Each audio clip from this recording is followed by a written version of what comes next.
लक्ष्मण जी के वन चले जाने पर उनकी पत्नी उर्मिला ने 14 साल तक क्या किया, किसके साथ बिताया, आप लोग आज तक नहीं सुने होंगे। चलिए जानते हैं। पौराणिक मान्यता के अनुसार शेषनाग के कई अवतारों का उल्लेख मिलता है, जिनमें राम के भाई लक्ष्मण और कृष्ण के भाई बलराम मुख्य हैं। रामायण अनुसार राजा दशरथ के तीसरे पुत्र थे लक्ष्मण। उनकी माता का नाम सुमित्रा था। लक्ष्मण के लिए राम ही माता पिता, गुरु, भाई सब कुछ थे और उनकी आज्ञा का पालन ही इनका मुख्य धर्म था। वे उनके साथ सदा छाया की तरह रहते थे। भगवान श्री राम के प्रति किसी के भी अपमानसूचक शब्द को ये कभी बर्दाश्त नहीं करते थे। वास्तव में लक्ष्मण का वनवास राम के वनवास से भी अधिक महान है। 14 वर्ष पत्नी से दूर रहकर उन्होंने केवल राम की सेवा को ही अपने जीवन का ध्येय बनाया। वाल्मीकि रामायण के अनुसार उर्मिला जनकनंदिनी सीता की छोटी बहन थी और सीता के विवाह के समय ही दशरथ और सुमित्रा के पुत्र लक्ष्मण को ब्याही गई थी। जब राम और सीता के साथ लक्ष्मण भी वनवास को जाने लगे, तब पत्नी उर्मिला ने भी उनके साथ जाने की जिद की, परंतु लक्ष्मण ने उन्हें यह कहकर मना कर दिया कि अयोध्या के राज्य को और माताओं को उनकी आवश्यकता है। उर्मिला के लिए यह बहुत कठिन समय था, ऐसे में जबकि वह नववधू थी और उसके दाम्पत्य जीवन की तो अभी शुरुआत ही हुई थी। लक्ष्मण के वनवास जाने के बाद उर्मिला के पिता अयोध्या आए और उर्मिला को मायके चलने का अनुरोध करने लगे, ताकि मां और सखियों के सान्निध्य में उर्मिला का पति वियोग का दोह कुछ कम हो सके। परंतु उर्मिला ने अपने मायके मिथिला जाने से इनकार करते हुए कहा कि पति की आज्ञा अनुसार पति के परिजनों के साथ रहना और दुख में उनका साथ न छोड़ना ही अब उसका धर्म है। यह उर्मिला का अखंड पतिव्रत धर्म था। जब लक्ष्मण जा रहे थे तब इस सबसे विकट क्षणों में भी उर्मिला आंसू न बहा सकी, क्योंकि उनके पति लक्ष्मण ने उनसे एक और वचन लिया था कि वह कभी आंसू न बहाएंगी, क्योंकि अगर वह अपने दोहक में डूबी रहेंगी तो परिजनों का ख्याल नहीं रख पाएंगी। लेकिन अब सवाल यह उठता है कि लक्ष्मण अपनी पत्नी उर्मिला से 14 वर्ष तक दूर रहे, तो उर्मिला ने इस दौरान क्या किया। इस संबंध में मान्यता कर आधारित एक कथा पढ़ने को मिलती है। इस कथा का वर्णन रामचरितमानस आदि में नहीं मिलता है। कथा यह है कि रावण के पुत्र मेघनाद को यह वरदान था कि जो व्यक्ति 14 वर्षों तक सोया न हो वही उसे हरा सकता है। हालांकि लक्ष्मण अपने भाई श्रीराम और भाभी सीता की सुरक्षा और सेवा में इतने लगे रहे कि वे 14 वर्ष तक सो ही नहीं पाए। कथा अनुसार उनके बदले उर्मिला 14 वर्ष तक सोती रही। रावण के वध के बाद श्री राम, सीता और लक्ष्मण वापस अयोध्या लौटे आए और वहां प्रभु श्री राम के राजतिलक की तैयारी होने लगी। उस समय लक्ष्मण जोर जोर से हंसने लगे। जब लक्ष्मण से इस हंसी का कारण पूछा तो उन्होंने जो कहा कि सारी उम्र उन्होंने इसी घड़ी का इंतजार किया था कि मैं अब श्री राम का राजतिलक होते हुए देखूंगा, लेकिन अब उन्हें निद्रा देवी को दिया गया वो वचन पूरा करना होगा जो उन्होंने वनवास जाने के पहले दिया था। दरअसल निद्रा ने उनसे कहा था कि वह 14 वर्ष के लिए उन्हें परेशान नहीं करेंगी और उनकी पत्नी उर्मिला उनके स्थान पर सोएंगी। निद्रा देवी ने उनकी यह बात एक शर्त पर मानी थी कि जैसे ही वह अयोध्या लौटेंगे उर्मिला की नींद टूट जाएगी और उन्हें सोना होगा। लक्ष्मण इस बात पर हंस रहे थे कि अब उन्हें सोना होगा और वह राम का राजतिलक नहीं देख पाएंगे। उनके स्थान पर उर्मिला ने यह रस्म देखी थी। लक्ष्मण के उर्मिला से अंगद और चंद्रकेतु नाम के 2 पुत्र तथा सोमदा नाम की एक पुत्री उत्पन्न हुई। अंगद ने अंगदियापुरी तथा चंद्रकेतु ने चंद्रकांतापुरी की स्थापना की थी। उर्मिला के पतिव्रत का बल। एक अन्य कथानुसार लक्ष्मण की विजय का मुख्य कारण उर्मिला का पतिव्रत था।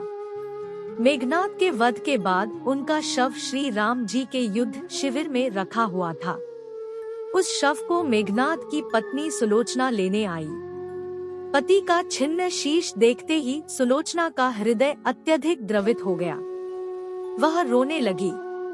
रोते रोते उसने पास खड़े लक्ष्मण की ओर देखा और कहा, सुमित्रानंदन, तुम भूलकर भी गर्व मत करना कि मेघनाद का वध मैंने किया है। मेघनाद को धराशायी करने की शक्ति विश्व में किसी के पास नहीं थी।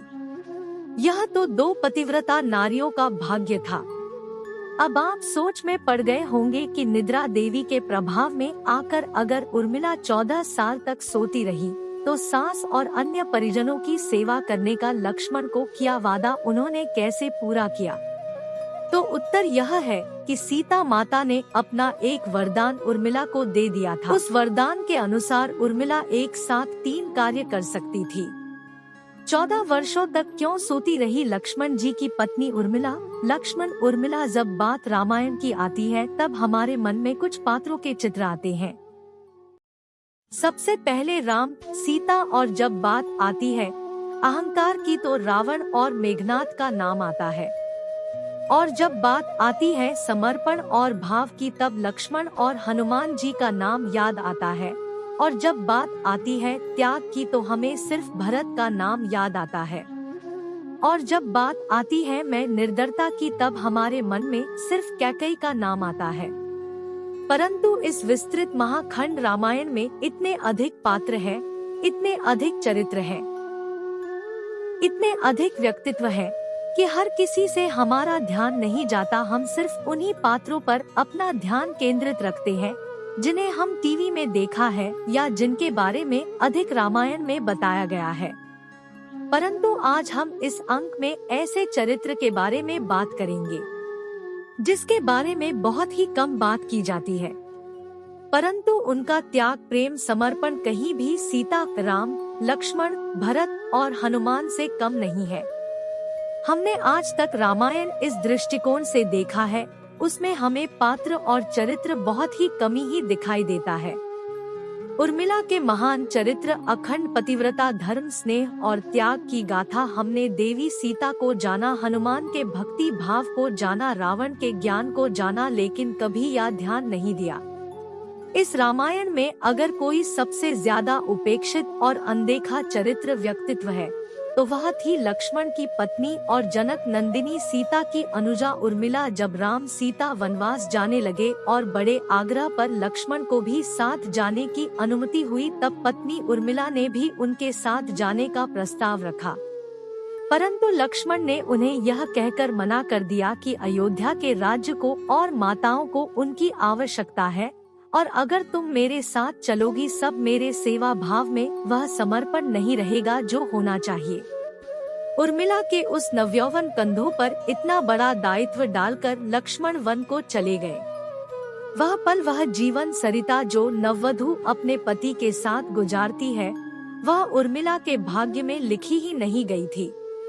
पतिव्रता स्त्री के जीवन के चंचल पड़ाव पर भी अपने पति से दूर रहने पर द्वेष मात्र भी किसी और का ध्यान नहीं किया। यह उर्मिला अखंड पतिव्रता धर्म था, यह उर्मिला की अवर्णित या चर्चित अघोषित महानता थी।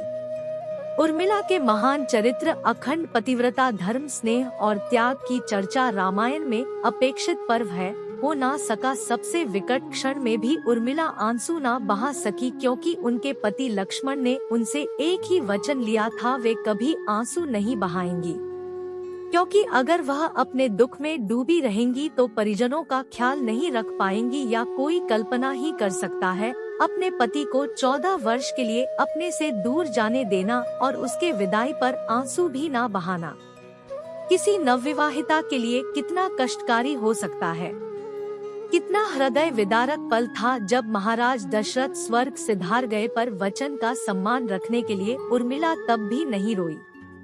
पति के लिए वह अपने पिता महाराज जनक के घर भी नहीं गई ताकि माँ और सखियों के सानिध्य में उर्मिला का पति वियोग कुछ दुख कम हो जाता, परंतु उर्मिला ने मिथिला जाने से सादर इनकार कर दिया, यह करते हुए कि पति के परिजनों के साथ रहना, हर दुख में उनके साथ रहना उनका कर्तव्य है।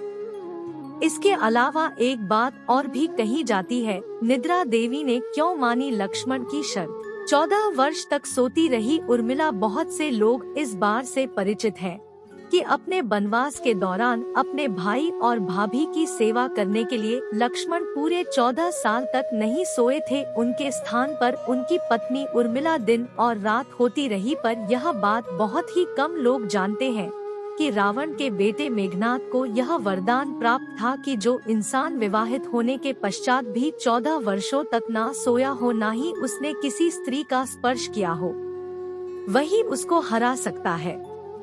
इसलिए लक्ष्मण मेघनाद को मोक्ष दिलाने में सफल हुए थे। रावण के अंत और 14 वर्ष के वनवास के पश्चात राम, लक्ष्मण और सीता वापस अयोध्या लौट आए। तब वहां राम के राजतिलक के समय लक्ष्मण जोर जोर से हंसने लगे। सभी को यह बात बहुत ही आश्चर्यजनक लगी कि लक्ष्मण किसी का मजाक उड़ा रहे हैं। जब लक्ष्मण से इस हंसी का कारण पूछा गया, तब उन्होंने यह जवाब दिया कि ताम्र, उन्होंने इस घड़ी का इंतजार किया और आज जब यह घड़ी आई है तब उन्हें निद्रा देवी को दिया हुआ वचन पूरा करना होगा, जो उन्होंने वनवास काल के दौरान 14 वर्षों के लिए उन्हें दिया था। लक्ष्मण ने नहीं देखा भगवान राम का राज तिलक। दरअसल निद्रा ने उन्हें कहा था कि सीता ने उर्मिला को क्या वरदान दिया, वह 14 वर्षों तक उन्हें परेशान नहीं करेगी और उनकी पत्नी उर्मिला उनके स्थान पर सोएगी। निद्रा देवी ने उनकी बात शर्त पर मानी थी कि जैसे वह अयोध्या लौटेंगे उर्मिला की नींद टूटेगी और उन्हें सोना होगा।